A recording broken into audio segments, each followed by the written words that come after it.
នៅវេលាទៀបភ្លឺថ្ងៃសៅរ៍ទី13ខែធ្នូឆ្នាំ2025សម្ដេចមហាបវរធិបតីហ៊ុនម៉ាណែតនាយករដ្ឋមន្ត្រីនៃព្រះរាជាណាចក្រកម្ពុជាបានសរសេរនៅលើបណ្ដាញសង្គមផ្លូវការរបស់សម្ដេចក្នុងខ្លឹមសារដូចតទៅនេះ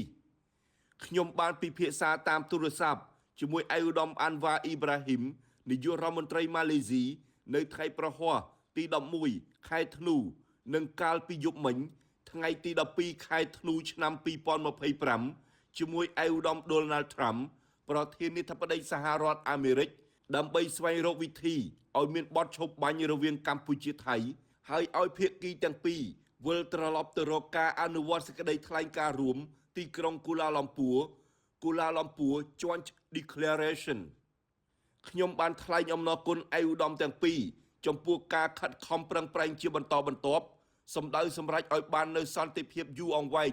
រវាងកម្ពុជានិងថៃ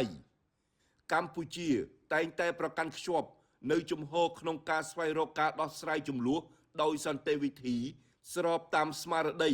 នៃសេចក្តីថ្លែងការណ៍រួមទីក្រុងកូឡាឡំពួរ Joint Declaration ចំពោះហេតុការណ៍បាញ់ប្រហារនៅរសៀលថ្ងៃទី7ខែធ្នូឆ្នាំ2025ដែលបានបណ្ដាលឲ្យមានការផ្ទុះការប្រយុទ្ធជាថ្មីរវាងប្រទេសទាំងពីរខ្ញុំបានផ្ដល់យោបល់ថាកងទ័ពឬស្ថាប័នជំនាញរបស់សហរដ្ឋអាមេរិកនិងប្រទេសម៉ាឡេស៊ីអាចប្រើសមត្ថភាពប្រមូលព័ត៌មានរបស់ពួកគេដូចជារូបភាពផ្កាយរណបដែលបានថតអំឡុងពេលនោះនិងក្រោយពេលនោះរយៈពេល24ម៉ោងដើម្បីផ្ទៀងផ្ទាត់ថាតើភាគីណាបាញ់មុនវិធីសាស្ត្រនេះអាចជាវិធីសាស្ត្រងាយស្រួលនិងមានតម្លាភាពបំផុតក្នុងការផ្ទៀងផ្ទាត់សភាពការនេះ